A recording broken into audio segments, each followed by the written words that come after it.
آج رسول اللہ علیہ الصلوۃ والسلام کے جو ورثاء ہیں یا علماء ہیں ان کو تجارت کرنی چاہیے نہیں کرنی چاہیے، کاروبار کرنا چاہیے نہیں کرنا چاہیے، اس پہ بھی وضاحت کریں۔ ہمارے حضرت ابو بکر صدیق رضی اللہ تعالیٰ عنہ بیعت کی، خلافت مل گئی، اس کے بعد ایک آدھ دن ٹھہرنے کے بعد کندھوں پہ کپڑے رکھے چلے جناب تجارت کرنے کے لیے۔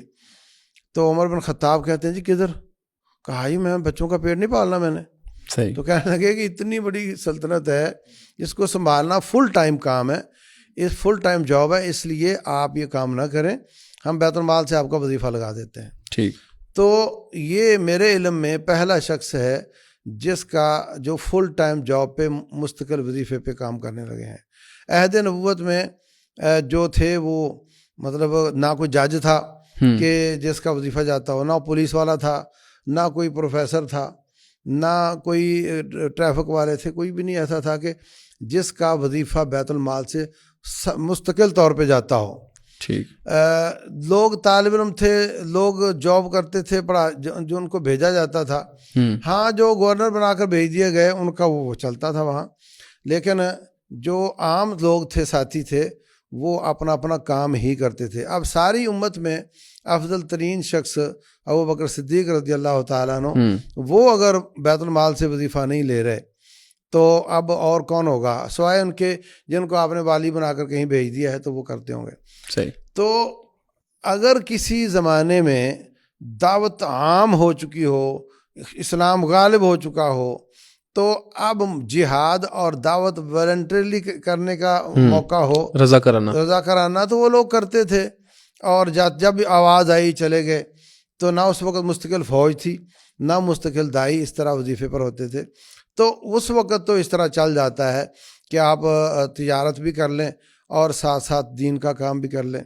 لیکن اگر حالات آج جیسے ہوں کہ جناب لوگ اپنے بچوں کو دین پڑھانے سے کتراتے ہوں اور معاشرے میں علماء کی شدید قلت ہو، قلت الرجال ہو، تو اس وقت بھی ان علماء کو اگر 50-50 کر دیا جائے کہ تم باقی وہ کرو اور کچھ یہ کرو، تو پھر ہمارا یہ جو دین کی نشاط ہے وہ بالکل عادی ہو کر رہ جائے گی۔ اس لیے ایسے حالات میں علماء کو فل ٹائم اپنی جاب ہی کرنی چاہیے۔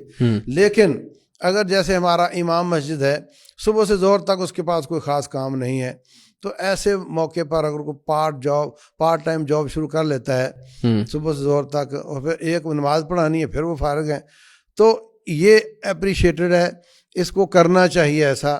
لیکن جو دائی حضرات ہیں، عام طور پہ لوگ سیکنڈ ٹائم میں فارغ ہوتے ہیں بات سننے کے لیے، تو وہ اگر زور تک اپنا کوئی کام کر لیتا ہے یا کوئی مزدوری کر لیتا ہے اور سیکنڈ ٹائم میں دعوت اللہ کا کام کرتا ہے تو کوئی حرج کی بات نہیں ہے۔ صحیح۔ میں نے جو انالیسز کیا ہے ہمارے جو موجودہ علماء ہیں پاکستان میں، تو ان میں جس نے ساتھ ساتھ تجارت کی اور جس کی تجارت بہت بڑی اور پھلی پھولی، ان پر اثرات ہیں اس کے، اور ان کی طبیعت پر، ان کے رہن سہن پر، اور ان کو تو خیر زیادہ نقصان نہیں دے سکی، مگر ان کی اولادوں کی حالت خراب ہے۔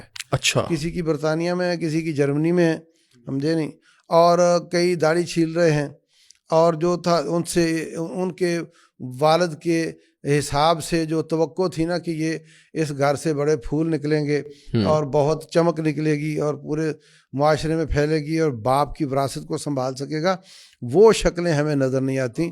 اگر آپ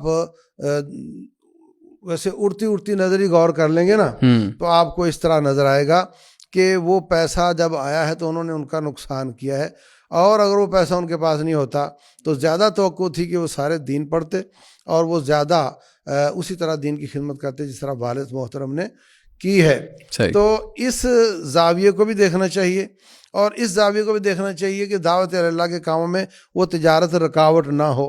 اگر یہ دونوں شرطیں پوری ہوتی ہوں تو تجارت کرنے میں کوئی حرج نہیں ہے۔ آج کل آن لائن کام ہے جس میں کوئی زیادہ وقت نہیں لگتا، اور ایک آدمی نے گاؤں میں امامت کروا رہا ہے، ساتھ بھینس رکھی ہوئی ہے، لوگوں کو دودھ بھیج دیتا ہے اور وہ پارٹ ٹائم میں جا کے چارہ لے آتا ہے۔ تو اس طرح کے پارٹ ٹائم بکریاں پال لینا، یہ وہ، تو میں نہیں سمجھتا اس میں کوئی رکاوٹ ہو۔ بس شرط یہ ہے کہ آپ کے بچوں مشن پہ قائم رہیں، آپ مشن پہ قائم رہیں اور آپ کی دعوت میں کمزوری رکاوٹ میں بالکل صحیح۔